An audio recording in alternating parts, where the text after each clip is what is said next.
What is up, everybody? We're back, kicking it stateside. Another, not beautiful Saturday, like I always say. It's more of a gloomy Saturday this time around in the Northeast, in good old Hamilton for Brian, and I'm back in the good old state of Pennsylvania, back in Philly, after my nice little hiatus down in Myrtle Beach, where it was beautiful in high 70s. And I come back to this doom and gloom wonderful city of Philadelphia. Welcome back. Yay! Welcome back. So the international break is finally over. We got some Prem games to talk about. Some good ones last weekend that we didn't get to talk about before we ended. Obviously, we had one this morning already. We had City and West Ham tie 1-1 earlier. I'm a little concerned with the way I'm seeing this City team play. And obviously we got to talk a lot, but I'm a little disappointed in Arsenal not taking advantage of this kind of City team last week. So it was a good time to get this team. I said it, I think, on last show, and they didn't take advantage. And obviously, yeah, you see it. There should be some concern, I think. Yeah, obviously we'll get into it a little bit later, but it just seems a little rough, man.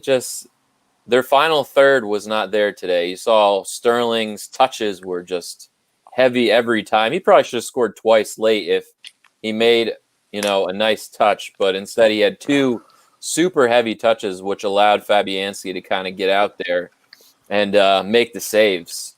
Yeah, they're just slightly off. Something's knocking their rhythm out. I don't know if it's the loss of De Bruyne is making that big of a difference.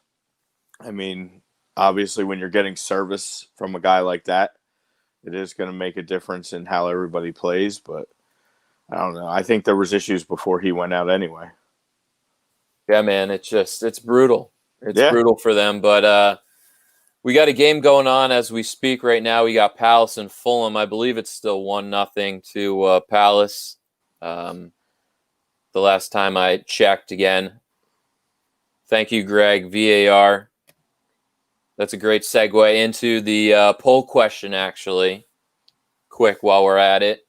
Obviously VAR was terrible last week. Awful. With and before, I know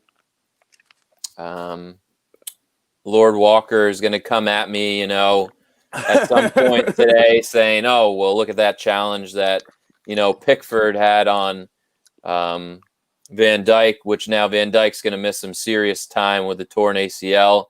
I didn't know that at the time.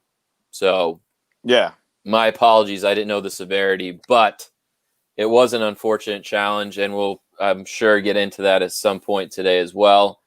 But yeah, the poll question was today, VAR needs to be completely dismantled, just rebuilt from the ground up, just figure out some middle ground instead of this gray area where it's like, all right, what's a handball? That obviously that Pickford challenge, that was just very reckless when you look back and watch it. The offsides. I mean, the offsides that aren't offsides, or like the little pinky offsides, like, yeah, it just, I mean, what does everybody think out there? I know that I've been like anti-VAR probably since last year. It's never been to where I think they want it to be. And then again, they didn't make really any adjustments leading into this season. Yeah, what I don't understand is it's supposed to be like with clear and reasonable error or whatever, clear and obvious error. We've talked about it. And like in the Liverpool situation with Mane being called offsides in that game, like there wasn't clear and obvious error by the referee. Right. Like that was such a close, tight play that if it was allowed to be played on sides, it should be played on sides. Like I didn't see enough evidence to overturn the call, as they say. And so like I don't get what they're reasoning. I don't think they've still ever explained anything on that one. And then for them not to, do anything about the Pickford challenge after, whether it was after an offsides, before an offsides, like none of that should matter. You gave Man United a win after the final whistle was blown. So, like, it's got to stay consistent. Yeah, it's been tough. They got I think they got to break down and kind of rewrite the rules on this thing and make sure that every game has the same camera angles available. And like, it can't just be certain games have this and certain games like that. That's not like, I don't know. It's just, there's no uniformity to it or something. Yeah, and the probably shitty part is they're not going to ever change anything in season, so we're going to have to hopefully wait again for next season. Oh yeah, to make any adjustments. And you would think, what makes a good coach and a good like organization and good, anything? They make adjustments. Yeah. They see what's going wrong, and it doesn't matter in game, in season. You got to make you got to figure it out. Yeah, man. So you can't you can't just keep running the same thing out there and expecting a different result. Like, yeah, it's been an issue since the start, and it's not getting any better. So no, I think something needs to definitely change as we move forward. Yeah, it's just one of those things that sucks when you're on the bad end of it. Sometimes you get on the good end of it, and it's kind of nice. It still feels cheap, but it's nice. Like, yeah, it feels like you did something wrong, like when your team gets the benefit of one of those shitty calls. And half the time it's Man United, and then Bruno takes the penalty. Yeah. What a surprise. Any game you look up, it's like... Yeah, any box score, it's like Bruno Fernandes, pen. Yeah, when we talk about the Europa, that's exactly what happened for them. So, again. It's funny. Things don't change. No, they really don't. What else? Obviously, that's a good segue into that in our other poll question that this week we started the Champions League up again. Yes. And not so good for me. No, on either level. The Sevilla game was not unexpected, to be honest with you. Sevilla's a good team. I figured that. I figured at home you probably might get the win, but I mean, getting a 0-0 Chelsea team that just is mediocre at best right now. Dortmund had a tough go at it. I could have seen that coming, I think.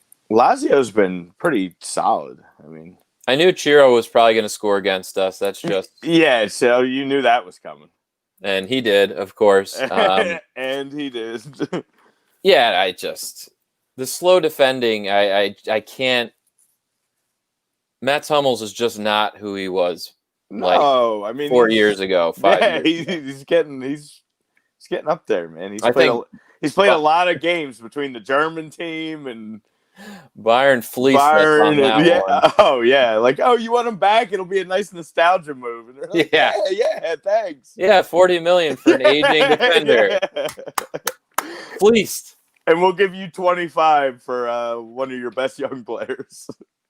It's ridiculous. Yeah. It's ridiculous. What else did we have? I mean, Barcelona just ran roughshod over Fenerbahce, so I guess you could have probably seen that coming from a mile away. So. You know what else you'd see coming is a Gerard Piqué red card.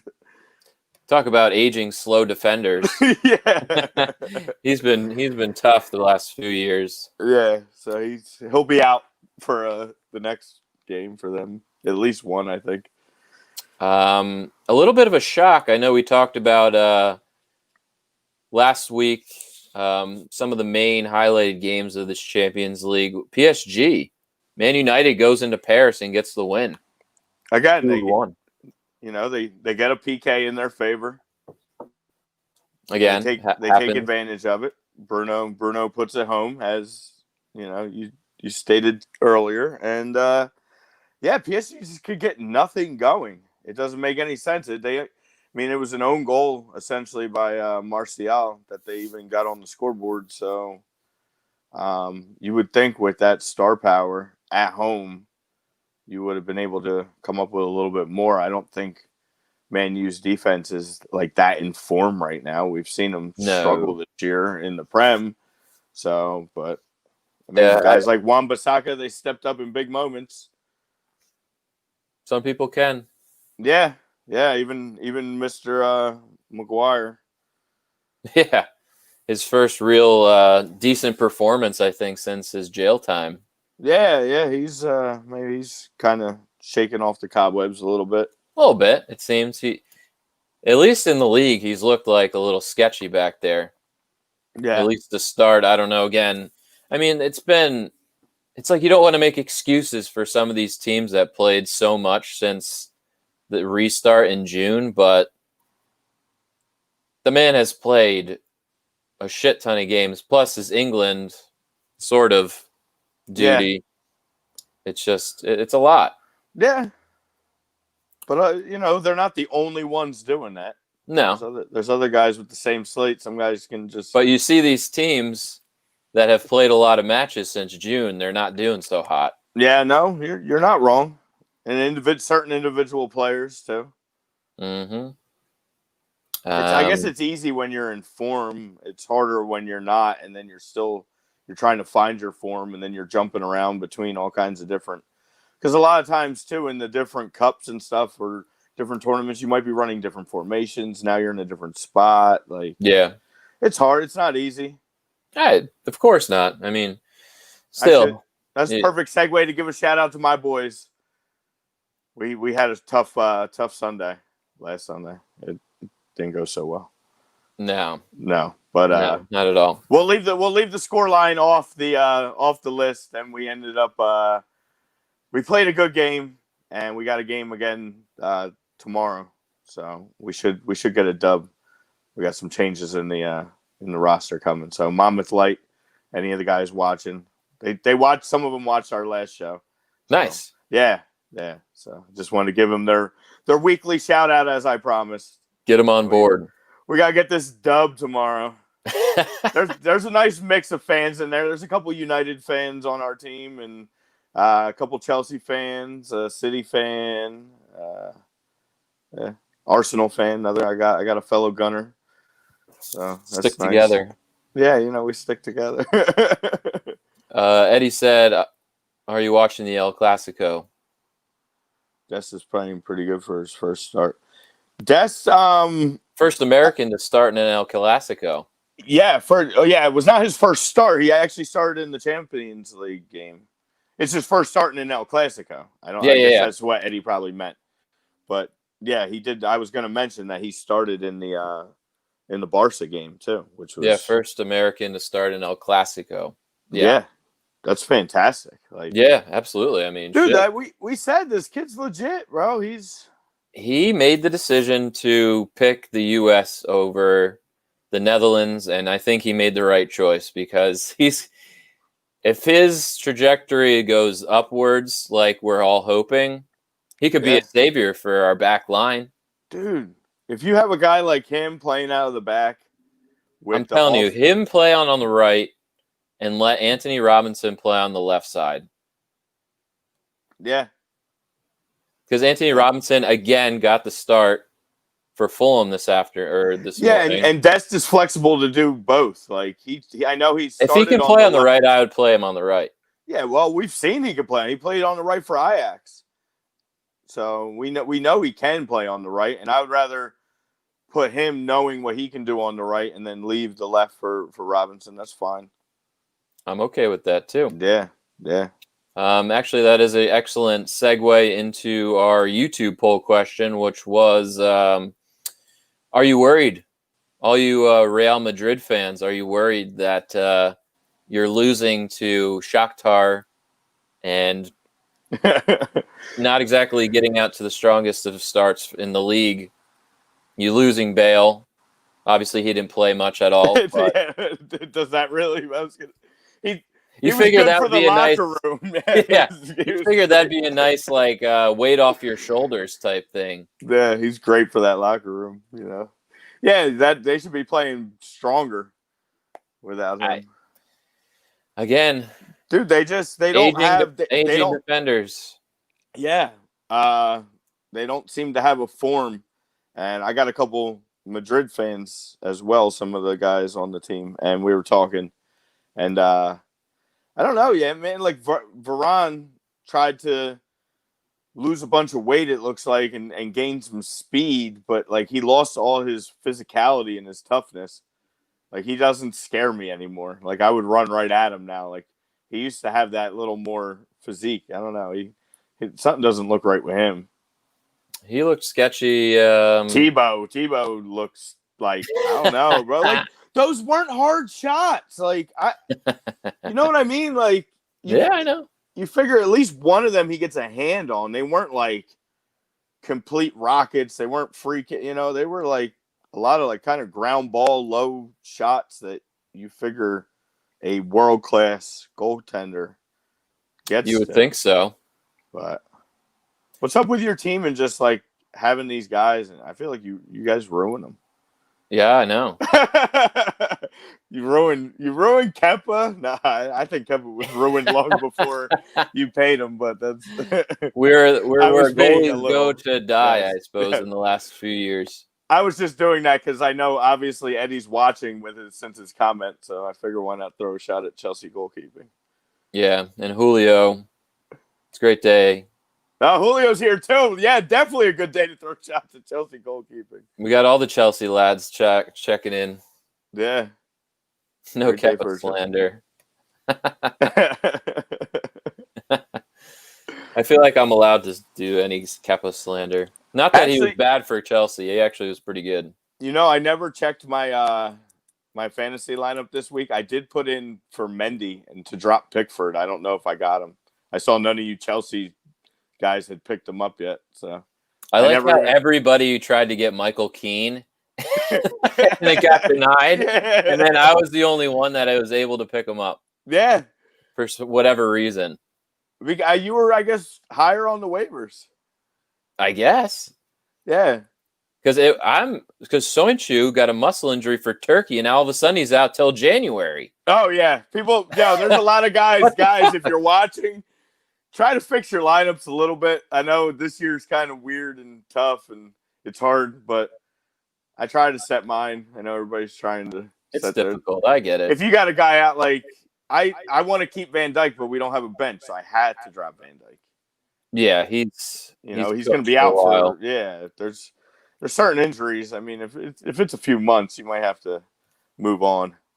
And I thought Pereira was coming back for Leicester, and then he had a setback, and now he's out for another 2.5 months. Adam single-handedly killing players' careers with his fantasy selections. I was like, Pereira, he'll be back at the end of October. He'll be a great sneaky signing. Nope, setback, out till December. So, yeah, trouble for the Leicester defense, man. Jesus. They're dropping left and right. They got Soinchu out. They got Ndidi out for a while. Yeah.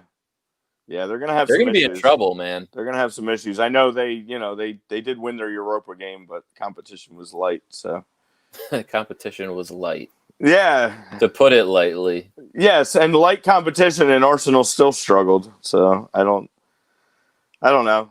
It's all right. I'm not worried. I wouldn't be very worried. No, the Arsenal fan pages are funny because you get these super overreactors. And the one guy is like, "Don't play Ozil. Arteta should resign." Like, I was like, just shut up. Like, I was like, I feel like I'm the Arsenal are like Eagles fans. Like, relax. Can we just quickly mention, since we were in Champions League, the best team in the world? Which one? And they're 4-0. Oh, drubbing, yeah, drubbing. A full Atletico roster too. It wasn't even like it was like they went full blast at Bayern, and Bayern did it with about time. 2 from Koeman, Goretzka with 1, and Tulowiso got the Corentin, the 4th one. Yeah, Corentin Tolisso. Yeah, so I mean they just get it anywhere. I know that last I looked, they were up 2-0 this morning on Frankfurt with 2 by Lev. Like a 16th and a 20-minute goal back to back. I think they're feeling a little pissed off the way they started in the league. Yeah. And honestly, like I can see them, like they're gonna drop a game or two in the league just because they're their Well, they have focus. the wiggle room to do that. Yeah, I think they know. Like they're like, we'll just win like 9 straight after this one. That's Don't worry. fine. Yeah. Dortmund will kick their ass both times and Yeah. win. I don't know. What was another one that was? Hey, Liverpool, for all you Liverpudlians out there.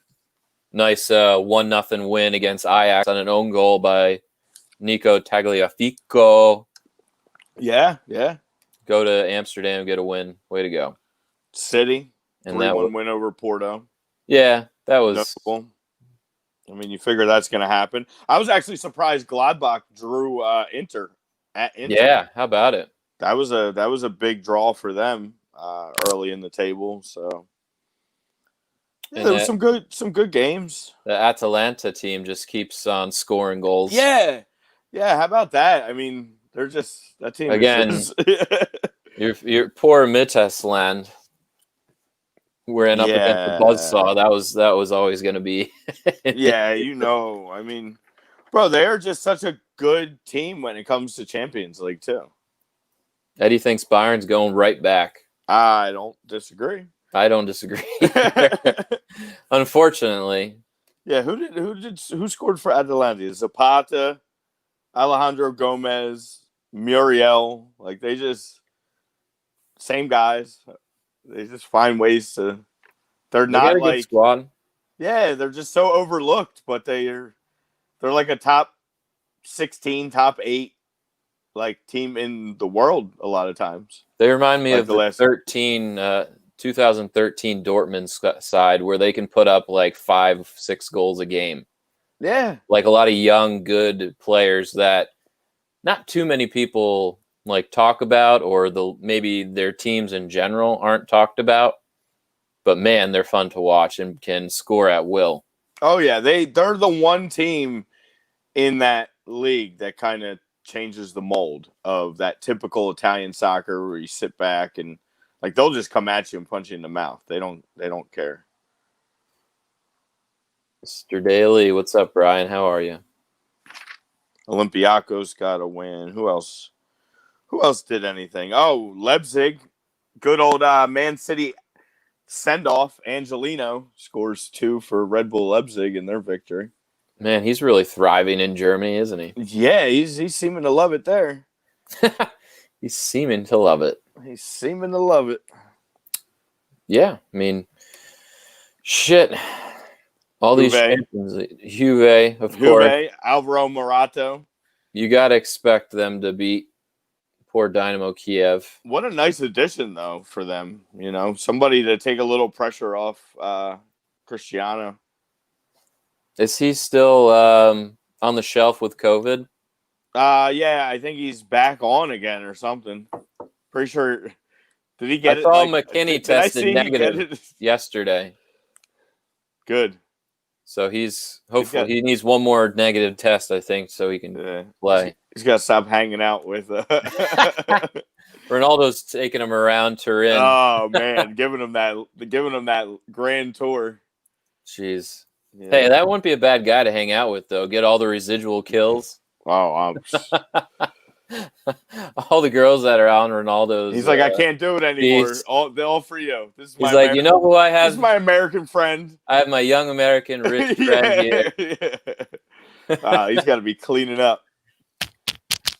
All apologies if Weston happens to have a lady. Not really sure on that one. So he might. Yo, Tommy, what's up? Your other squad, what up? The Russian squads really struggled in the opening weekend. Zenit lost to Club Bruges. Yeah, freaking American Ethan Horvath, right? Yeah, for Bruges, getting his first start in like a year and a half or something like that. Yeah, Pulisic had tweeted out, congratulations to him on that. Honestly, nice. He's one of those that if he keeps playing well and actually plays, because I know, is he the one? It might be. Is Mignolet at Bruges or is Mignolet at somewhere? There's another, either it's Horvath that's sitting behind Mignolet, or there's another American on maybe Anderlecht. We'd have to look that up because honestly, I don't know. Because Mignolet is like cock blocking one of the American goalies. It could have been. It could have been there. But I don't know. That was pretty cool after the match that he kind of broke down in tears because he never thought he'd probably be starting in a Champions League game. Yeah. After a year and a half layoff. That's pretty cool. Did Stefan didn't start, right? I don't believe so. Yeah, right. They're just sticking with Ederson hard. Yeah. I think Stefan's going to get a lot of the cup games and stuff. But yeah, like the EFL and yeah, so. Lord Walker said he's at Bruges. I knew Mignolet was cock blocking some American goalie. Yeah, well, I mean, hey, this is a good sign, and he's getting. Well, he needs to play because I think he's the one guy that's can push Stefan for that number one shirt. You need somebody challenging at every position. It just makes you a better team. Right. It really does. Like if you just have guys getting complacent and knowing that doesn't do Stefan any good with not getting a ton of game time, and then he just like shows up thinking, he's no matter what he does, he's the number one. He needs somebody on his back a little bit. Ronaldo can't stop taking selfies. Can you really blame him? He's a handsome man. Yeah. Anything else? What were the Prem teams in Europa League that we can glance over? Well, you had Arsenal again squeaks one out against Rapid Vienna. Tough. They go down 1-0, and it takes David Luiz and Aubameyang coming off the bench to get them 2 and get out of there with a win. Again, this was a group that when I saw it, that should be, what is it, 3, 6, 18 points. I mean, really, there's no reason why you shouldn't win each one of these games. Yeah, home and away. Looking at the competition, it was a little nerve-wracking seeing that they didn't come out and just – I mean, they had starters in this game. Lacazette, Nketiah, Payarde got his first start. They had, pretty much starting defense. You got to do a little bit more in these games and show a little bit more in these games. Leicester got a 3-0 win. Spurs got a 3-0 win. Not so notable competition as well. The Rangers, since Eddie's watching, I'm glad he was watching because I made a note. His first place Rangers got a 2-0 win over Standard. Standard Liège. And I think it's a different Standard. I don't know if that was a different one. Liège. Then you got, that was all the Prem teams. Leverkusen got a nice 6-2 win over Nice.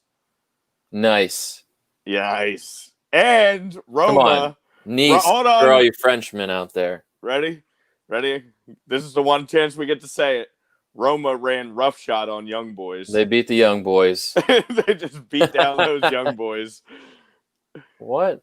Good morning, Michael Jackson? That's weird. All the Where's that from? I don't know. What's up, Chrome? Thanks for checking in, bro. What up, guys? What up? Hey, everybody. I didn't even really say hello to anybody today. You didn't. How rude of you. I know. Sorry. I'm just looking back at this. Leicester played Zorya Luhansk. Yeah. Luhansk. If you notice, that's why I just kind of said less notable competition because I wasn't going to sit there pronouncing these and try to pronounce these them. Teams from like Cyprus and shit. Yeah. AC Milan beat Celtic 3-1. I mean, poor Celtic. I don't think Zlatan even played in that one. Celtic has a really good striker, Eduard. Odsonne Eduard, French kid, very good. They need to sell him off. I had a player shout out when we were talking about the Lazio Dortmund game. I didn't get Jean-Daniel Akpro, the well-traveled Ivorian. I remember that name. He is he's 5'11", 146 pounds listed, so he's a thin one. That's like Freddie Adu size. Yeah, but he's been all over. He was in Shrewsbury. He's been He's very well traveled. True. He's 28 years old, but he did get a Champions League goal as the third goal in that game against Dortmund. So wanted to give him a shout out. You know, I love my Ivorians. Yay! Good job, Lazio. Boo. Lazio's actually been a pretty nice, They're nice good. squad lately. They've been a good watch. They've been a solid watch. I expected more out of Dortmund, though. I had to rep him. Haaland did get his goal. I mean, he'll just continue to get goals. Celtic was interested in Mr. Aronson, but Aronson wanted to play with Jesse Marsh, and that was an excellent move. Oh, yes. Salzburg tied Loco. Yeah. Champions League 2-2. Yeah. Mark McKenzie's going to end up at Celtic for all you Union people out there. So you think that's where it is? Another Celtic? $4 million in the pocket for the boys. Good. He can go from Celtic to Arsenal, just like hey, man. Tierney. He's not the quickest. Well, he's not the quickest, but his soccer IQ, I think, is what is intriguing for most European clubs. I like him, man. I like him. I've been watching him for a little while. Ball winner, decent play, and out of the back. He's good. Yeah. I like him. Solid. We'll miss him. Yeah, oh yeah. Season's not over yet, though, motherfucker. No, you do get to carry both of them, right? All the way through the rest of this year. They do. Yeah, January. Okay. Aronson goes in January, and then I don't know. The McKenzie thing's kind of like still in the work. Yeah. Working out all the It'll probably happen in the actual window. Probably, I would think. Probably. We don't need two guys with their heads not in the game because we still need both of them for this this final push here. Well, then we definitely got to be we got to go hard on the Salzburg support because the longer they stay in Champions League, that's awesome. That could be opportunities for Aronson to. That'd be wild. Yeah, dude. I mean, to see him play in the Champions League next year, there's a possibility. I think he's still growing. He's going to get opportunities. He's going to get opportunities to play. Oh, for sure. They're not going to bring him in just to throw him on the bench and have him practice with the team. Jesus Christ! Like he's going to get game time. Oh my God, yeah. So easily. I mean, again, he's 19 years old. He made a huge leap from last year to this year. I can only imagine what next year, especially under Jesse Marsh, and I'm sure he'll get a run out. Jesse does good with midfielders. He does good all around. Once he gets comfortable, and he'll find the right position for him. I know Aronson's kind of like he's trying to like figure out what he is. Yeah, I don't know. I guess he's a 10. I think he's a 10. More for a 10. Yeah. I think he's a great passer. You've seen it. But it's just that final third, I think, is that. I guess it depends on what kind of offense he's going to be in, too. True. So. But yeah, Champions League, Europa League. Any other good stuff? Comment us, shout it out. Hello, Sandra. Yeah, I was going to say nothing too notable I don't have. So if anybody else out there wants to comment or note on anything. Yeah, throw it out there. Olympiacos' goal was scored by Koka, the Egyptian. The Egyptian magician, Koka. As I was wandering through the airport yesterday, I saw a flight to Doha, Qatar. I almost jumped on there. You should have, bro. They might actually take you. It might be one of few countries around the world. We don't care about quarantining yourself. Just head over. Salah's the Egyptian magician. Yes. Clearly. But we are underway in the second half of this Crystal Palace Fulham match. Still 1-0 to Palace. The old pesky Dutchman, Jairo Weideveld. His first goal in like 2 years, so congrats to him. I wish I could be on Twitter right now just tweeting it up with the Crystal Palace DC fans because this is just so typical for them. They'll be sitting here in a 1-0 game and having real nice, thinking they're going to pull this out. Yeah, having heart palpitations, and they'll probably blow it to get a draw or something. Oh, I'm sure they will. Yeah. And even they know that. Even they know that. Honestly, I don't think so. Not Fulham. Dude, you text me right before the show. Like, they're bad. Yes. They don't belong here right now. They Well, don't belong in the pregame show. Rebecca Lowe was saying that the last times Fulham have been in the Prem through this many games, they've had 4 points the last 2 times. Even when they were relegated, they at least had a win by this time. Yeah. They only have 1 point and worse goal differential than they've had in the previous 2 times. Well, let's talk about that. So that game was last Sunday. That was our breakfast game from last Sunday, the second one of the weekend. Yeah. And, shame on Sheffield again, too. We said it. They really needed 3 there. They're at home. They showed no life. They got bailed out with a late PK, and Billy Sharp puts it home. But you got to do better against this Fulham team. You have to.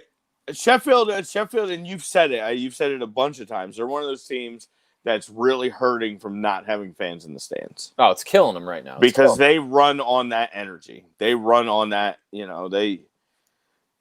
They have talent, but they don't have the talent as everybody else comparably, and they really need that type of boost. Yeah, they need their home support or wherever they're getting it from, just the energy from stadium. And we saw it after the restart. They struggled. Yeah. They weren't the same team they were before, COVID hit. Leicester, too. Leicester really thrives on that, filling up the KP. Yeah. The stupid clappers they have. Just kidding. But, yeah, Fulham just continues to struggle, man. I don't know. The problem is it's just a bunch of – half the squad is guys on loan. Yeah. What do these guys really care? No. Yeah, they don't. They're just trying to do – a lot of times when you get guys on loan, they're just trying to do them. They're not worrying about it. They don't have a team-first mentality. Like – Ruby Loftus-Cheek is playing for his Europa League spot in the England team next summer. Yeah. That's it. Yeah. Yeah, they're at the Cottage too. But I don't know. I don't see them the way they played. I don't see them tying this or even Palace maybe gets a second one. It's definitely rough for Fulham fans out there. Yeah. It's not going to be good. Yeah. So we didn't even talk. I guess we'll go right into what still a little bit of last week. Yeah, where did we leave off?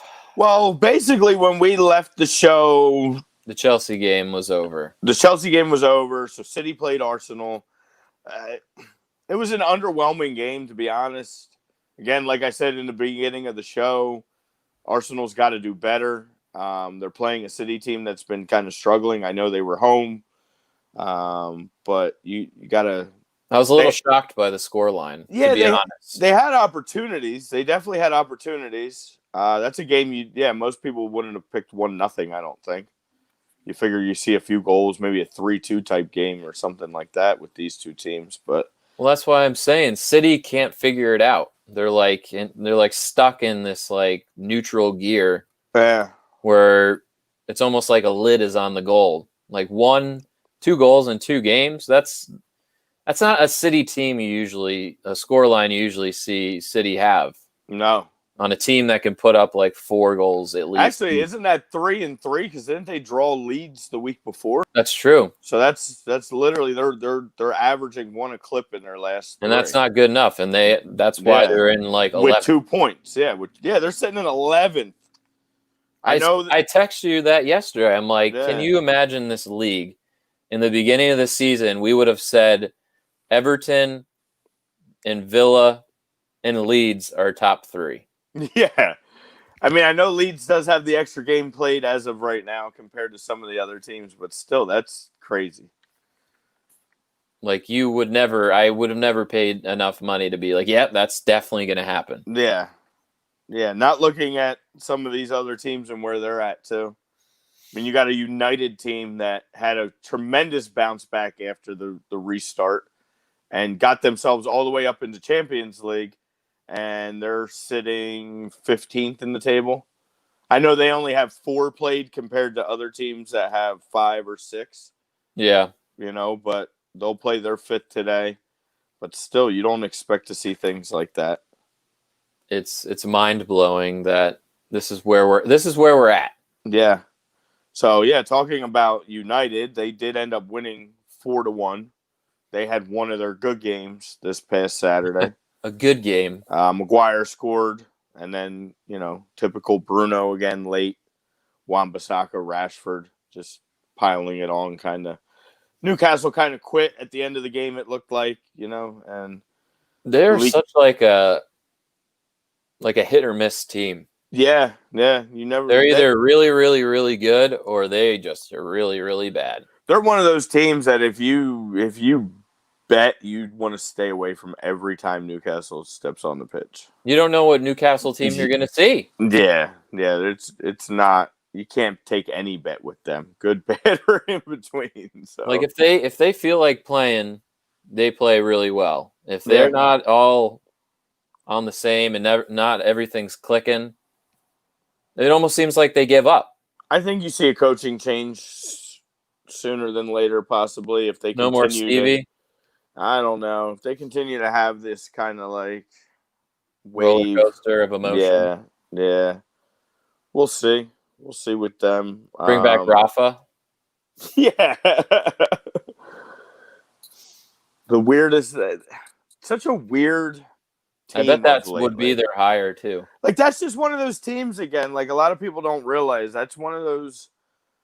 They're a Premier League team. Like, they deserve better than what they've been dealt recently and what they've been kind of. They made all these moves in the off season too. Yeah, they made them, and even with the buyout getting rejected and all that, and they still continue to try to do better. And I mean, some of them have worked so far. The games that they've won, you've definitely seen. You've seen Callum, you've seen Hendricks make impacts in both those games, or a few of those games. Even the one Carabao Cup, Fraser scored the only goal. So they're doing a few things right, but they still got a ways to go, it seems. I don't know. I don't see them doing much. Yeah. Palace and Brighton, they played to a 1-1 draw. Zaha got a PK early. And then, like we said about Palace, I'm sure they were expecting it, a 90th minute goal from Brighton from a young Alexis McAllister. You knew it was coming. 21-year-old Argentina midfielder for Brighton. Nice play by him. And Crystal Palace concedes a late goal at home and gets 1 point instead of 3. Yeah, it's brutal. It just happens too often. It's you come to expect it. Is Rafa still in China? Yes, actually he is. He's at Dalian. Yeah. In the Chinese Super League. So unless you want to pry him away from all that wonderful money the Chinese throw around. Dude, it's ridiculous. Like, how do you not at some point play in China and take that money grab for at least like 2 years? Like, I think every big player, at least every big Brazilian, has taken the bag and gone to China. Mm-hmm. Alex Teixeira, Hulk. Oh, I expect Thiago Silva to run there when this Chelsea deal's over. Yeah, they'll give him like $30-40 million. At 40 years old. Absolutely. Yeah.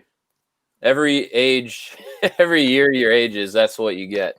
Even like some of this, I know Iniesta went over there. Some of the Oscar, the old Chelsea lad. He's over there. Yeah. Just taking the bag, man. Yeah. Igalo was over there, and then United was like, "We'll pay you too. Desperate. Yeah, we'll come on. We'll give you some money too." Now he's wild. That lasted well. Yeah, that was a fun story. Yeah. I think the best game last week. Fucking Spurs just blowing it. Yes. I had money on them too, so I really hate you now. Yeah, why? Why would you do that? I was like, this is money in the bank. They've been rolling. They've been rolling. I got Spurs big time, and it's like, all right. They scored 3 goals in like 16 minutes. I'm like, this is it. I got Harry Kane on my fantasy team. Everything's clicking. Him and Sonny are on like another level. And then I go to do something that same day, and I check the score. It was Sunday afternoon. Yeah. I was watching the Eagles game out and about, and I look at the phone. My buddy's like, "Holy shit! Lanzini just scored late to tie." I'm like, "Are you serious?"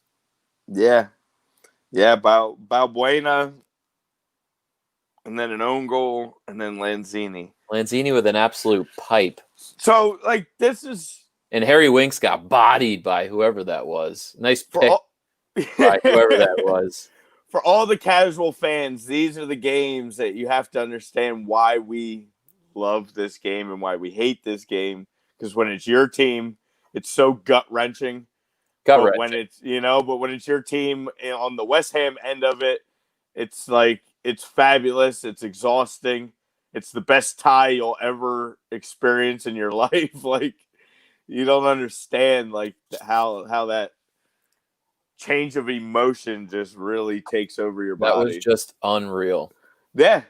So 3 late goals from the 82nd minute to the 94th is when the last one was recorded. So just 12 minutes of hell for Spurs, and I nothing makes me happier. Just like especially after the way Arsenal lost that game Saturday, and it was just so brutal. And then you're like, damn, Spurs are just they go up 3-0, and you're like, oh, here they go. They're already jumping them in the table. Like, you just start to expect the typical, and then you become a West Ham fan for 15 minutes. And, oh, man. Yeah, it was great. It's tough to see. Really tough to see. You know what else must have been tough to see was Ross Barkley with a 91st minute goal. Just leading Villa to the top of the table while Chelsea sits down in like 9th. Haas bucket. Yeah. One of Adam's least favorite players I've learned over the year or so of, our friendship in this show. And he goes to Villa in a late transfer move. And outside of Villa savior. Earlier today, which we'll get to the game from this morning, but Villa was rolling and still undefeated in the league. Yeah, looking really nice. Sitting at 12 points through 4 games. Obviously, they played their 5th this morning, which we'll get to. But yeah, what a nice surprise. Emiliano Martinez was man of the match again with another clean sheet. Yeah, with another big performance for Adam. And on the other side, Leicester team that's again, they just haven't. They had a good couple of weeks, maybe first 2 weeks of this season, and then you see it, injuries, and Diddy goes down. Yeah.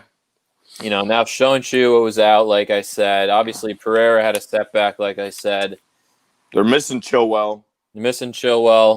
That's like all your defense from last year. Yeah. In defensive midfield.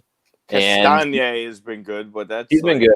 Yeah. But he's more like he's a wing back. He's a wing back. Yeah. Matty Doherty, who would rather play more up in his own half in the attack than actually play defense. Yeah, I got one of them. That's fine. If that's your game. Yeah, if you can adapt to it and play it, but you still need guys to play defense, and they don't have it right now. And you're left with Johnny Evans, for God's sakes. Good old Johnny Evans. He's like their only healthy back. They probably got to call Wes Morgan off the bench, the old Jamaican. Oh, I love it. He's built like a brick shit house. Still and he's just there. Every year you look at their roster. Guy. Yeah. He's been there since their tough times. Yeah. Bayern with a little 5-piece against Frankfurt. On your team, on your Eintracht Frankfurt team with Gonzalo Castro leading the way. Hey. They're up in the top of the table. They're like they're doing all right. Now this goal differential is going to be a nice one for Bayern. Yeah, they needed that. That's tough. Yeah, it is. Not to mention the Rivier Derby later today. Schalke and Dortmund. There we go. Schalke sitting in the basement at -8 goal differential, no wins. Hopefully going to get relegated. That'd be hilarious. That would be. And but no fans in the attendance, so we'll see what the intensity of this rivalry is. See if the black and yellow can bring it. Hopefully, God damn it. You know where there was zero intensity? Where's that? In the West Brom Burnley game. No way.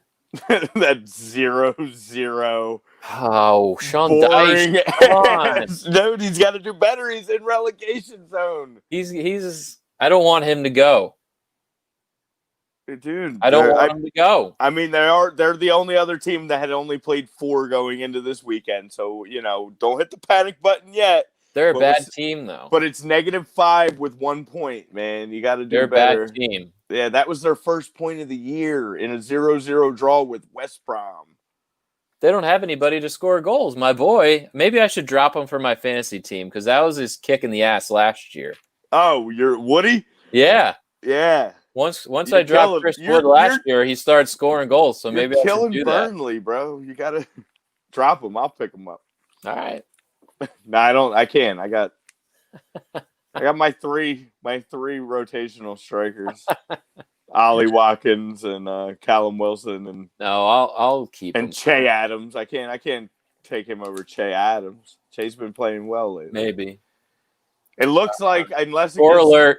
Yeah, I was gonna say unless we get a VAR pop, it looks like Zaha Willie extends that lead, and you could pretty much say I know it's hard in this league to say that with about 30 minutes left in the game, but the way Fulham's played, you can. I was gonna say with Fulham, I think it's safe. Yeah, even with Palace and Fulham, it's safe.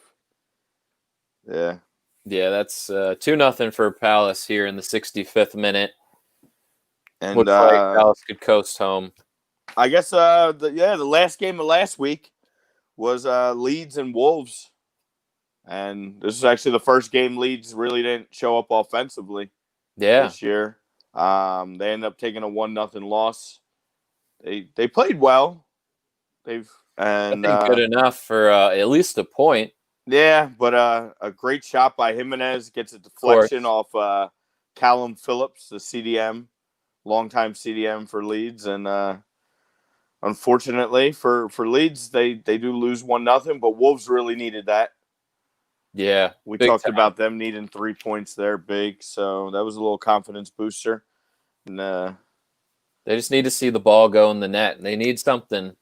Yeah, it's weird though. Like you don't think they're not playing inspiring ball at all right now, but they are still sitting 7th going into this weekend in the table. They still do have 9 points. It's an ugly 9 points. It's a good year to not have get off to such great starts because most of the teams aren't getting off. The good teams are not getting off to good starts. And the Wolves did lose a couple key pieces now. With Jota leaving, we said, Darty leaving. I mean, those are not easy pieces to just replace. That's a lot of scoring to. Yeah, they did add Semedo, so that should help, but he's got to get acclimated to the team. Yep. They got some good stuff going on still. So they'll be okay. They're a Prem team. They're not. Yeah. They're too well coached to go down.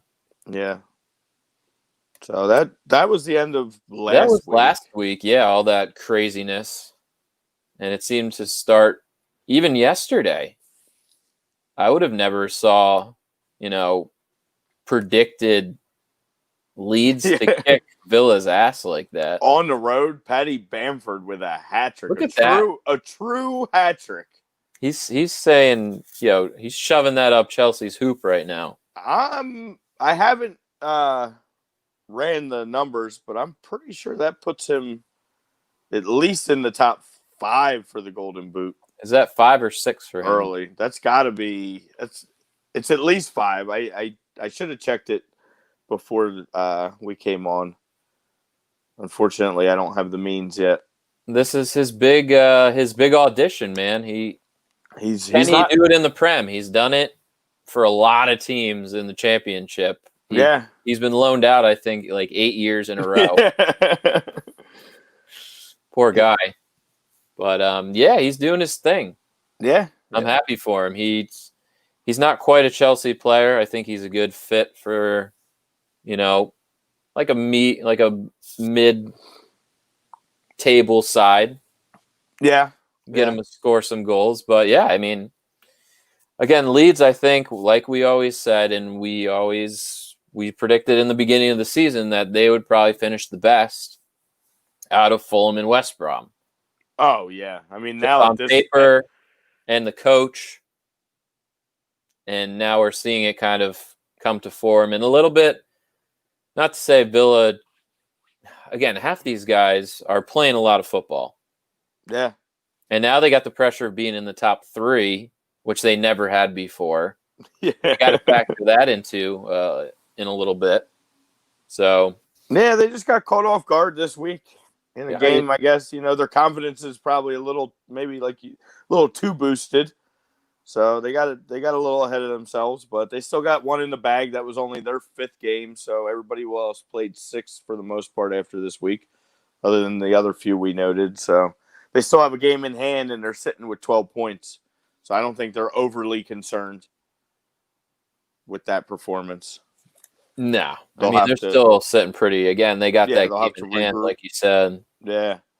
Yeah, but, I mean, dude, Leeds at this point, based off of what we were talking about, sitting with +3 and 10 points, and as bad as Fulham and West Brom are, Leeds could not win for the next month and a half and probably still be sitting in the table better than both those teams. Yeah. So, yeah. It's not hard to do that with Fulham. Yeah. Sitting especially now, it looks like that goal definitely 10. stood, so... Yeah, that'll put them if this stands, they'll be at -10 with 1 point. Brutal. They're going to be looking like Watford from last year. Brutal stuff. Early write-offs. Early. It's starting to cash that check. I don't know. Yeah. So after this one, when we get off the air, we got probably again the game of the weekend. Should be United at home, Old Trafford against this new look Chelsea squad. That's outside of the Sevilla Champions League game, they look like they're putting some stuff together. They're starting to get some chemistry. Yeah, you saw it a little last week, just the disappointing result in the end. Again, yeah, you can't have that result in the end after the way, but the first half, the first 60 minutes got to be extremely promising with the way Timo played, the way Havertz played. Seeing Pulisic out there getting 86 minutes like we talked about, and not showing back up on the injury report this week. Ziyech gets in the game. Like, the pieces are coming together. As bad as some things are, again, I'll have to say it, Zuma's been playing better. You still have issues on defense, but at least he's been playing a little bit better. Chilwell's looked good. Yeah. It sucks that you had to run Kepa out there with Mendy getting knocked, because I think Mendy was starting to look comfortable back there in his little bit of appearance early. Silva got that early shit game out of his way. He was starting to look good before he got knocked. Right. So, I mean, you guys will be all right. I'm looking forward to this one, though. I like dream to see team. Yeah, because you never know which United team's going to show up, and then you don't know. He is nice. Thank you, Eddie. I was going to ask if anybody saw the lineups at this point. That's a nice little booster for. Maybe. We'll see where the chemistry is. We'll see where the old man can run around a little bit. Yeah, see if he doesn't get frustrated if they can't get him the ball. But that could be a nice little thing with him and Bruno and some of the guys they got there. I don't know. Again, it's going to come to coaching, and I would love to have the problems that Ole Gunnar seems to have. Like, you have a world-class defender in Wan-Bissaka. You have an incredible midfield with Pogba and Bruno and Van de Beek. You have guys like Martial. You have guys like Rashford that can score. Now you add Cavani to the mix. I mean, it's a tough problem to have. Yeah, I don't understand why. It starts with Paul in the middle. I guess so. He's got to put Paul in the right position. He's not a CDM. Stop trying to make him a CDM. He's just... He plays when he wants. He plays when he wants. Honestly, I would almost run like 3 up top or 4 up top with Martial on the left. Cavani and Rashford as strikers. And Lingard.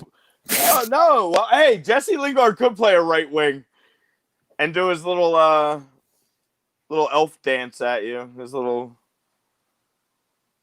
You hate Whatever it, stupid thing. Yeah. No, honestly, I might play Pogba up on the right there. I don't know what to say to him. Give me some Kepa points, on the bench. damn it. That's good that Kepa's on the bench. No, is it Kepa on the bench for Mendy or is Kepa on the bench for Caballero? Was Mendy fit? They said he was supposed to be fit by.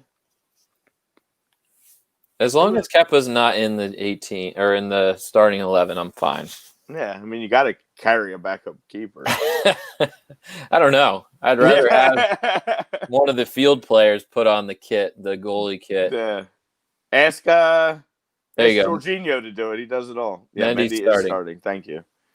Thank you, Eddie. Yeah, so until this next 2 weeks when my freaking new computer shows up, then I'll be able to actually look stuff up. But running this off a phone, don't really have any other means of looking things up. So we do rely on you guys sometimes out there. I can't wait to actually. It helps with the comments too. Can't wait to get the iMac going. Pumped. That's a good purchase. Yeah, man. I'm proud of myself. I'm proud of you too. We do have another game today. We got a 3:00. We got Liverpool hosting Sheffield. Oh man, not a good time for Sheffield to have to go to Anfield. That could get ugly. Are we gonna see Ryan Brewster? You're gonna bring him out against his team? Can he even play? Is he even allowed? I don't know. Yeah, because he was bald. He's not alone. Yeah, he doesn't belong to Liverpool. He doesn't belong to Liverpool anymore. Yeah, you can say that. It's not a. Yeah. I know you were hesitant to use that wording, but I was like, Liverpool? Yeah, Liverpool. It's an acceptable term in soccer. Yes, it is not. So. He couldn't play, and I would assume they would force him in there because they need some sort of scoring. They do. They Stop really relying do. on Billy Sharp and David McGoldrick. Damn it. Yeah, I mean, you didn't go out and give the guy that kind of money and that to just. And I love McBurney, but he's not a Premier League striker in my eyes. No, he's a nice. He do really well in the championship, I bet. Yeah, and he does good coming off the bench. He's not a 90-minute guy. He just runs around in those little short shorts. Yes. A lanky fucking Welshman. Who wears short shorts? Or is he Scottish? Whatever the hell he is. I don't know. Yeah, I think he's Scot. Pretty sure he's a Scot. McBurney. Yeah, Liverpool. I mean, Liverpool at home. You got to handle this game. I mean, Sheffield, you got to be kicking yourself from not getting 3 points last week, and now you're got to go to Anfield and try and pick something up because you're sitting in you're flirting with danger here. Yeah, they're sitting in 19th, also with the -5, same as Burnley, and only 1 point, same as Burnley, and Burnley still has that game in hand on them. So. Yeah, I mean, I want to predict a route, but I've been terrible because this league has just been really we've nuts. Oh, we've been terrible trying to decide. Well, we haven't even been putting them up or doing anything, just trying to decide to pick games, and we're still trying to feel this out. I don't know. Yeah. After week 2, I was just terrible, and I cost my friends money. I'm willing to put myself out on the limb there and pick games. And I'm willing to do it based off of obviously just what we've seen and feel. But see, for the casual or for the not even fan of the league, when we post our things up and then all they do is pull up ESPN and see what the score was and see that we were off and want to run their mouths and say, I don't think they understand how difficult this league is to pick. So us doing it, we're not doing it to try and win you money. We're not, we're doing it to just bring a little entertainment. Yeah. It's a difficult league to pick, man. For this sport in general, compared to most sports, is difficult to pick because you have so many rotations in squads. You're not always seeing the exact same players. So sometimes we pick 2 days ahead of time, and then the 11 comes out, and you're like, damn, bro, if I knew this dude was playing, I probably wouldn't have picked this kind of scoreline. Yeah. And vice versa. So it gives that casual fan this opportunity to try and talk shit that they don't deserve because they don't understand how difficult. There'd be a lot in the A2D one. Yeah. And that's like, and it's not that I don't welcome it. I welcome it. You know me. Hey, you're the keyboard. Yeah. You're the keyboard hero too. Oh God. I'll hero it anywhere anybody wants to be. You and everybody in there. Just fighting with Neil and Neil made me. I love Neil, bro. Neil's great. It's some of them that literally I think they want to meet me in the streets. I mean, you got some of them, they don't know me, bro. The personals, and I won't meet you. Yeah, 15 years ago, I would have met you in the streets. I got kids to worry about, bro. But if you want to come at me, just know I'm gonna make it home to my little man and see him again. So that's all I gotta say. I'll do what it takes. So, it's just so funny. Yeah, it just drives me crazy, bro. Like, it's sports. We could talk a lot of shit. Just leave it there. Like, even with that whole little thing I posted about the fighting in the stands, like, come on, we just let you back in. Yeah. Like, there's a level between talking, and they're like, oh, well, he instigated. No, there's no shit talking in sports that ever instigates bringing violence upon another person. I'm sorry. Like, there's... Oh, I know. Alcohol. Yeah. Talking about a bunch of grown men in tight pants doing something that you can't. So then, because they're not doing it well, and the other team is, you want to punch somebody in the face. It's smart. It's all alcohol, baby. Yeah. That's why you need them.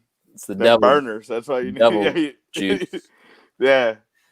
Oh man, off the tracks, but yeah. There we go. I had to get it out there. It's been bugging me. And usually I know once a show that we go crazy off the tracks. Yeah. We got games tomorrow. We got games Monday. I got a game tomorrow that is actually a good one. But first one's what do we got? Southampton Everton.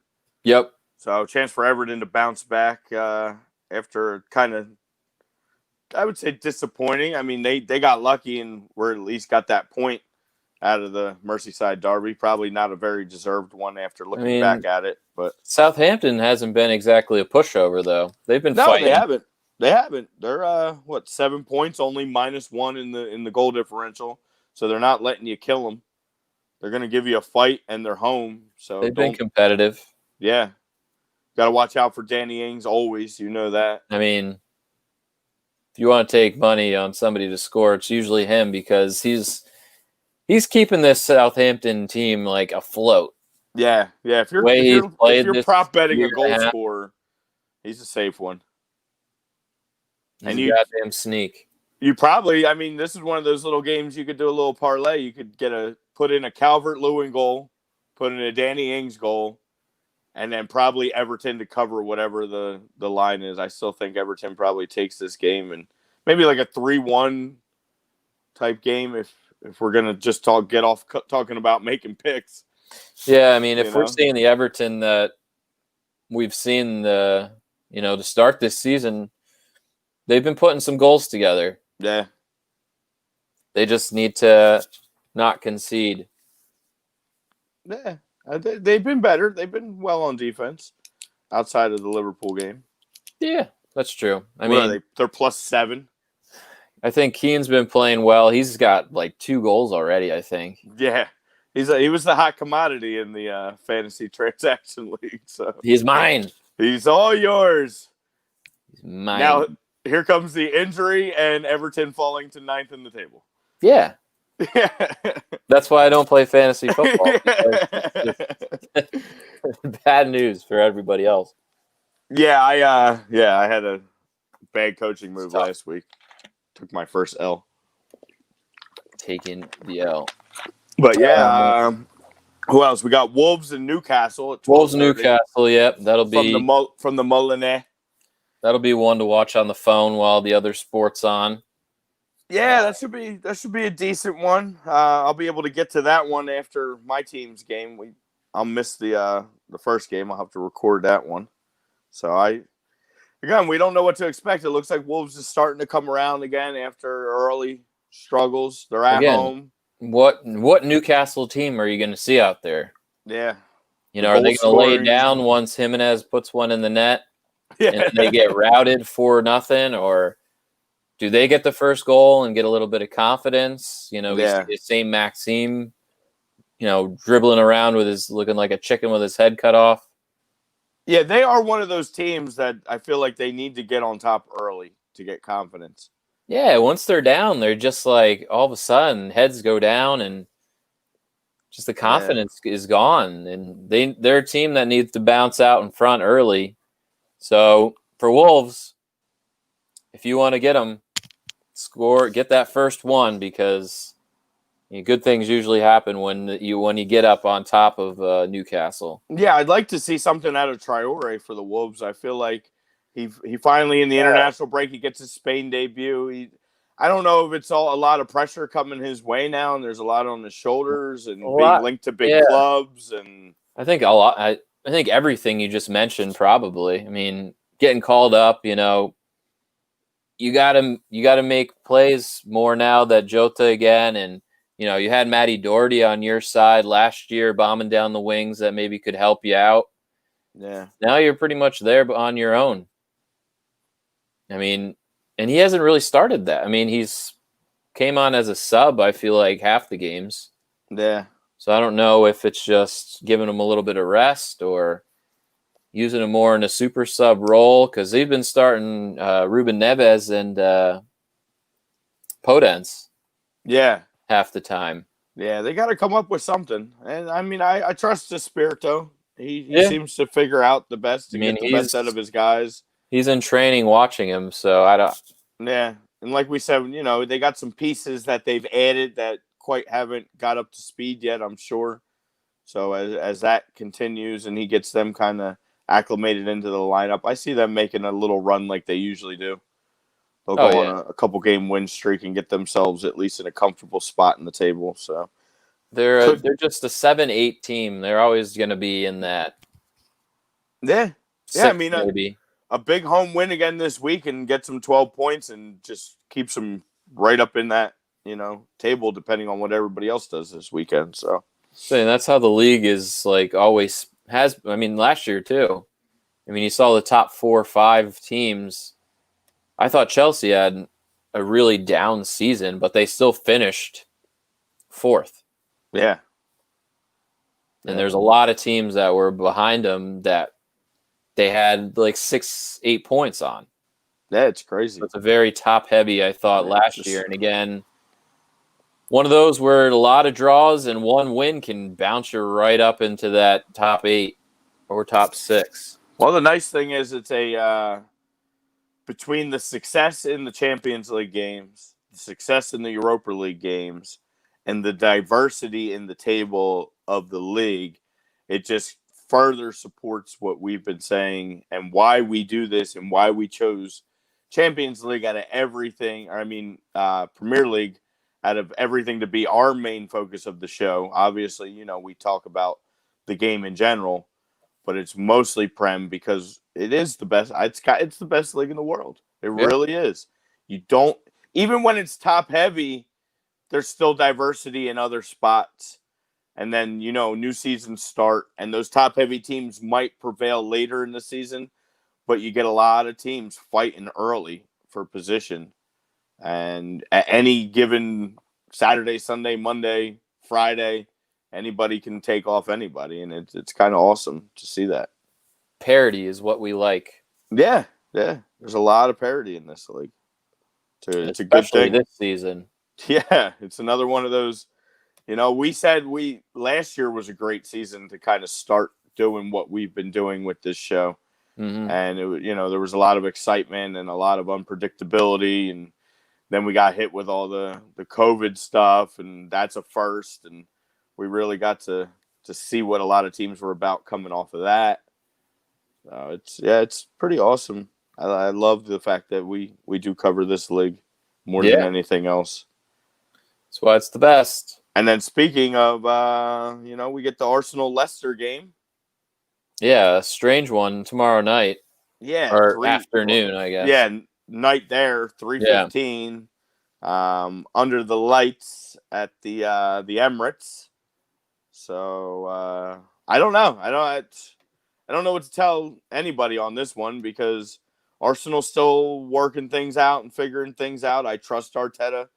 I like, some of the additions. I feel like it's going to take him a little bit, and I'm okay with that, to really figure out his 11 and 18 here consistently.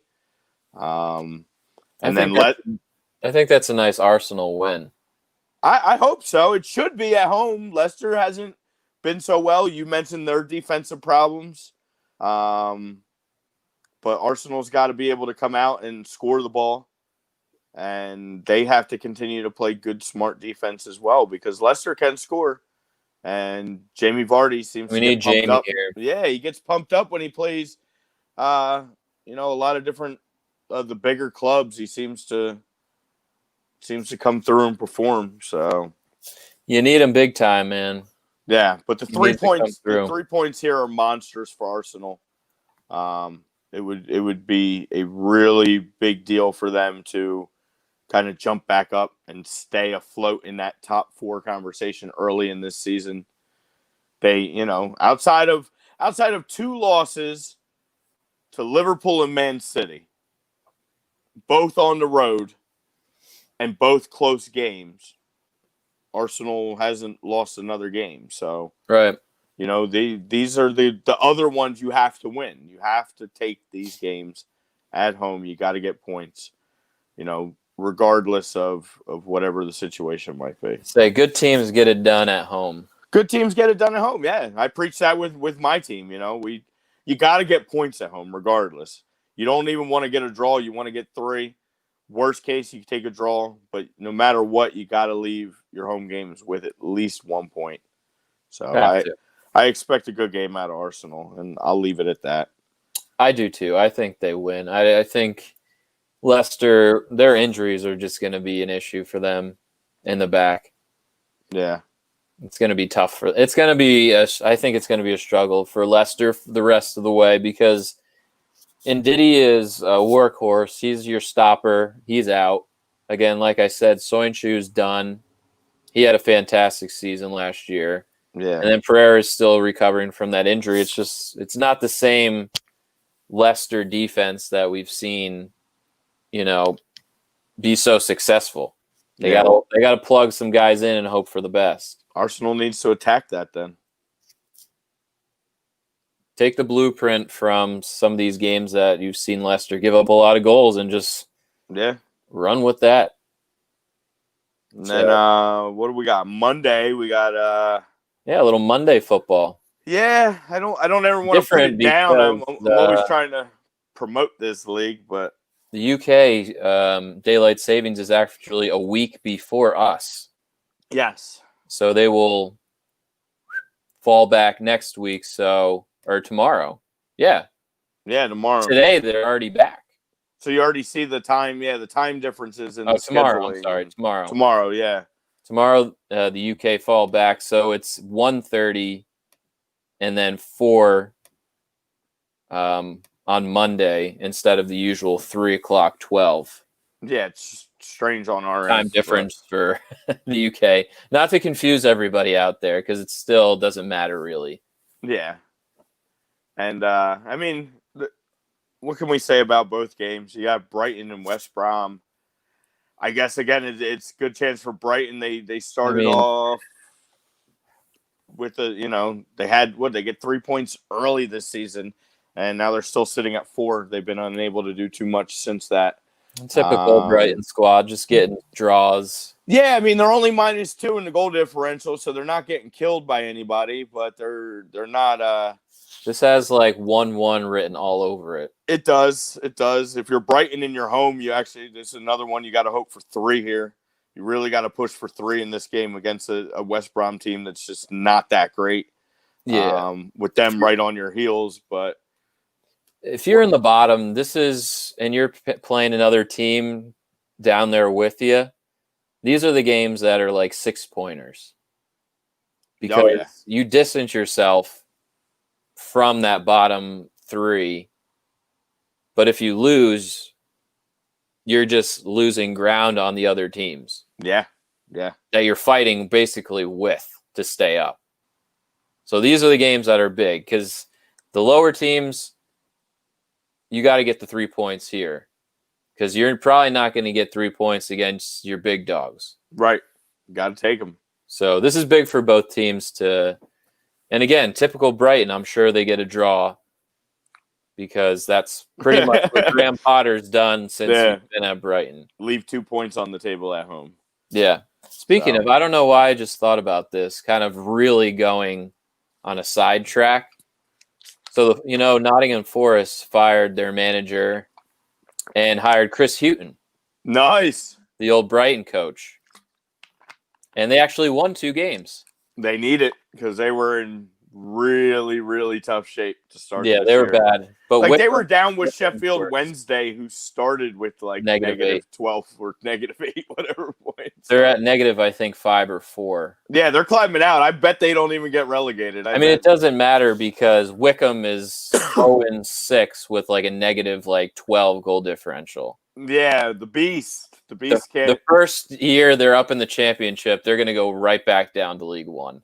Yeah, and it stinks because the beast is such a good story, man. I love negative him. 12. He's awesome.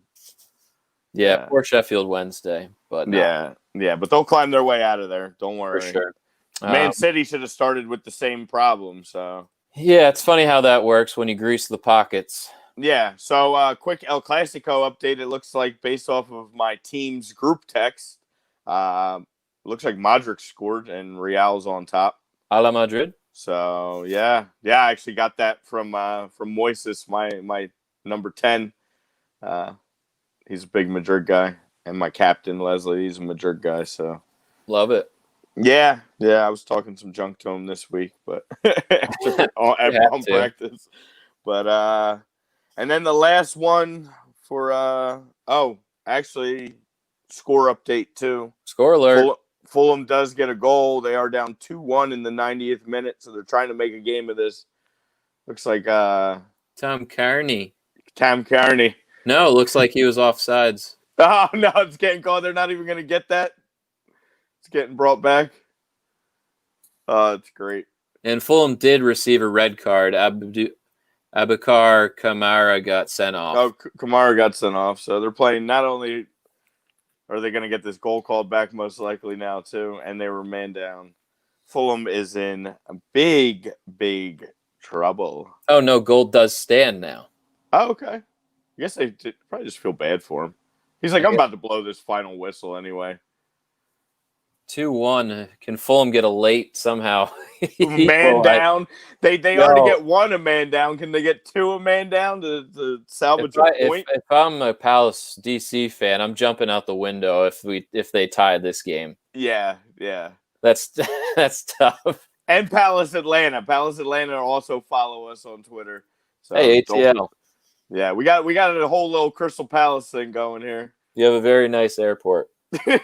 I've been in that airport. It is actually a nice airport. I've used that on a couple layovers going to Texas. So. Good stuff. Great connecting hub. Great connecting hub. They're very big on child trafficking down there too. Did you notice the overhead announcements? Human trafficking, and you gotta do your part to help prevent that down in Atlanta. I guess that's a big hub for it down there. So yeah, it's sad that's even a talking point. It's horrible. I was walking through the airport. I felt like I was in some kind of weird movie. I was like, hold on, is that really being played over and over again here? Like, is that something I need to be aware of? Like, about to get snatched. Am I in danger? Yeah. Am I snatchable? I don't think I'm I'm not snatchable. You're not snatchable. not anymore. Snackable. I'm definitely snackable.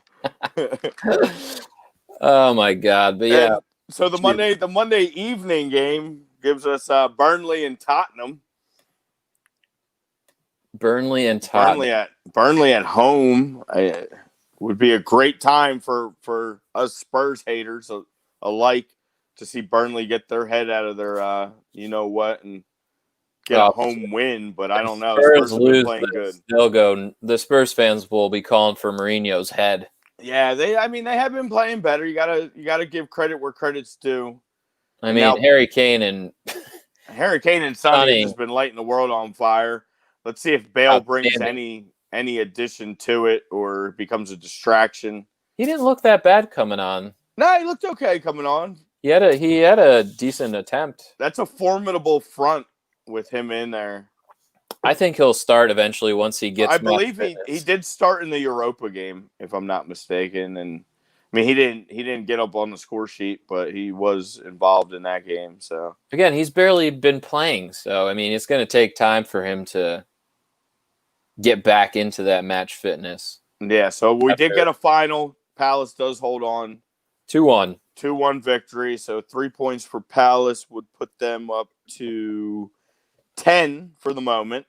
10 points. Good win. So that would draw that for the morning before everybody else plays. That would actually takes them from 14th to 5th in the table. So you see how early one win can get you just. But like it does. I mean, and it's early, and obviously everybody else has to play, and they are going to have their opportunities, and you could slide right back down. But 3 points is enormous. Oh, yeah. Early on in the season. 3 points is enormous anytime. But early on in the season, it makes a world of difference to get out of there with that. And unfortunately for Fulham, all it did was keep them at a double digits on their negative goal differential. And they sit with their one lonely point with a -9 at the bottom of the table still. So.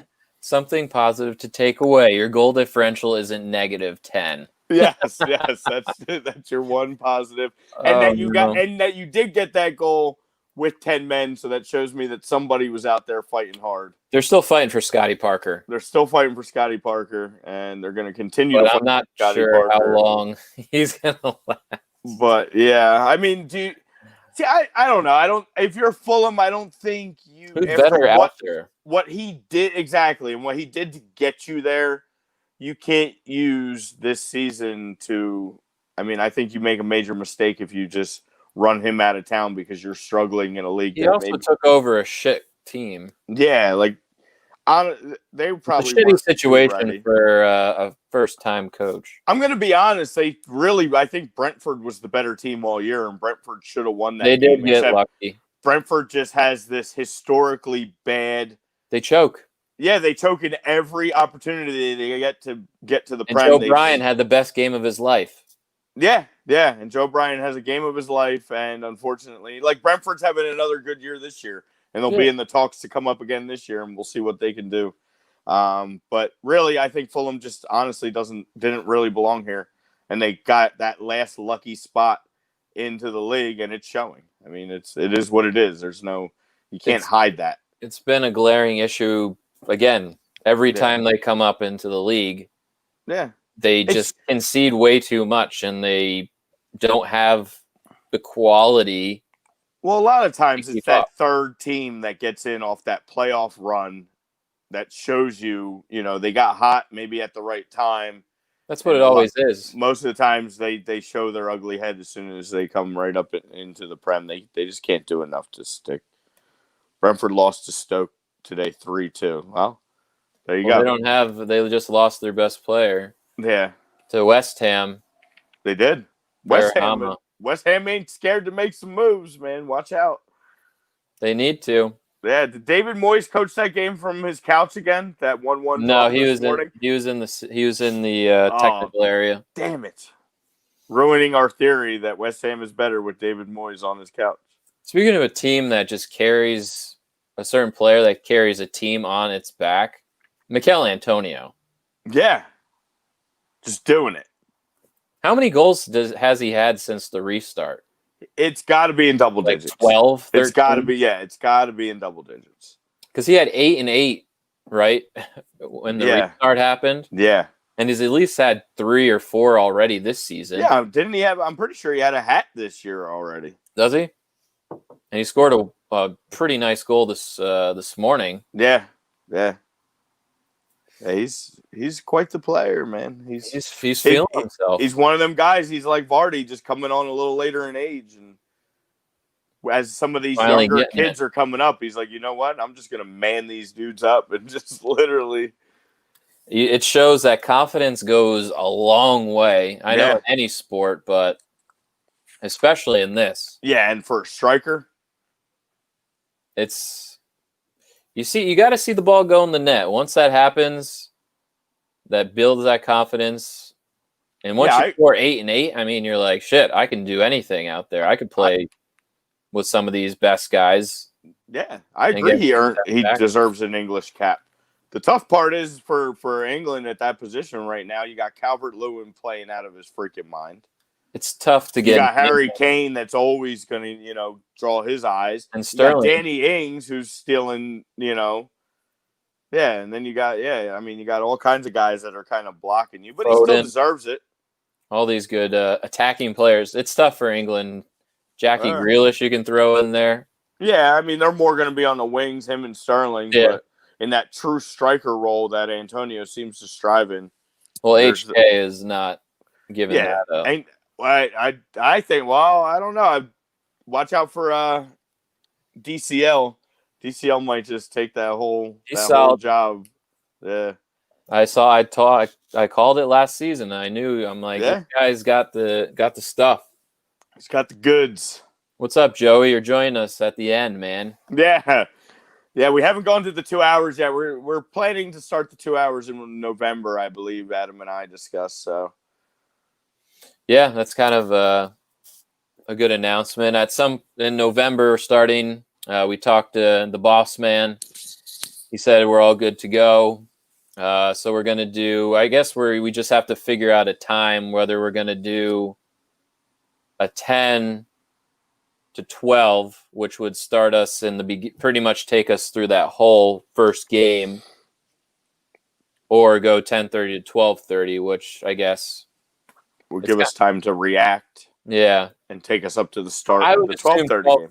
10:30 to 12:30 would be fine as long as that's cool with Tommy. But yeah, I think we're clear on the schedule for that. But we'll get that all ironed out, but it's 30 minutes, maybe, after, again, that could be a good segment. As the last 30 minutes, it could just be like a free talk, free whatever discussion where, if anybody has questions out there, we'll answer them and react to the game. And it doesn't have to be about a specific league. It could be about anything because, I mean, we want to talk about the Bundesliga and, all these other leagues, but there's just not enough time to get all the top 4 leagues into. Yeah. Plus Champions League, 2 plus hours. Europa. Yeah. Right. It's hard to pinpoint all these leagues. So I think the extra half hour will be helpful to get everything, anybody that wants to talk about a certain topic or a certain team. That would be your free time to go over some of the poll stuff. Yeah, and also I know that I ordered a Kickin' at Stateside shirt myself off of Philly Drinkers. Again, if you want to get all your A2D gear, they got some really good fall stuff coming out. Oh yeah, some sweatshirts, coats. I saw some sweet A2D socks. Nice. I'm always good for some socks. So if you want to, actually the only thing that I have to talk to Tommy about is I got my Kickin' at Stateside shirt in the mail, and it said they left the E off the end of the design. Oh. So it's Kickin' at Stateside. Well, that's not good. No. So I have to talk to Tommy about that and get in touch with Alex and get that squared away. Yeah, we don't want people kicking at Stateside. I'm gonna have to write in permanent marker kicking it. Just throw a little E in there. Oh no. But yeah, all the good stuff, phillydrinkers.com, all your A2D stuff. And it's really nice material too, so and Alex does a good job over there. Yeah, they do. And hopefully we're getting some FanDuel stuff as well. If you didn't hear, Yeah, that promo possibility codes is that might happen, and an A2D lounge apparently down the Ocean City shore. yes, we Might may be be in the doing works something as from well. there. Yeah, So I know it's been in the works for some of these pre-Eagle games, so we might have to do a little prem down the shore too. yeah, that'd be sweet. Yeah, I like guess a weekend of the really big matchup or something, and yeah, that'd be we'll fun come to up. meet. We got to have like a meet all these people. Like I know Yeah. Leo and Lord Walker live on the West Coast. I don't know where Eddie lives. But Yeah, me, some of the guys are Philly. Some of the guys are Philly. I would like to do something where everybody would come out. That would be awesome. again, Especially that's some of the why, guys that are in our fantasy league that are, local. yeah, have like some meet and greet. Obviously, CDC guidelines stuff, masks and whatnot. But I think it's a good time. We've been in a year now doing this on A2D and a year plus Yeah. otherwise. So all the great people and fans out there, we'd love to. Eddie lives in Maryland. Nice. That's not too far. No. That's why the watch party on NBC, the NBC watch party that got canceled. Well, that was A great time to meet that up. was going to be our coming out party. We were going to have a 2-day banger in Philly for the My Premier League mornings, and unfortunately, it came at the worst possible time. Yeah, Literally right as yeah, it was supposed to be for the middle of April. Yeah, it was April. Yeah, no, the first part of April or first weekend of April. Yeah, and literally shut it down like 2 weeks before. Yes. So, but yeah, all right. Yeah, you got to go get ready for your game there, brother. I know. I got to switch. No, well, I'm going to keep this on and maybe throw a Chelsea hat. Do a weird blue, black, terrible combo. It's out there looking like a bruise. Yeah. That's how my freaking feet feel from walking all those damn golf holes. Well, hopefully your team doesn't feel that way after this one. You know what? I'm hoping for 2 for 2, but we'll see. I'll take a Chelsea win over United win any day. So good luck. Golf, clap it out. All right, everybody. All right. It's been fun again. Thanks for joining us and standing by us through all this crap. I know COVID's been all fucked up and we took a couple months off, but we're raring to go, man. Yeah, we're happy to be back, and we're going to be continuing on with A2D as we talked about. We're not going anywhere. So it's only going to get bigger, better. To the moon. Get some more guests on. Reach out. Follow us on all of our socials. Follow A2D on all of theirs. And, yeah, man, just keep on listening. Keep supporting. Yeah. All right. We'll see you guys next week. Yeah, man. Love you guys. Love you. Later.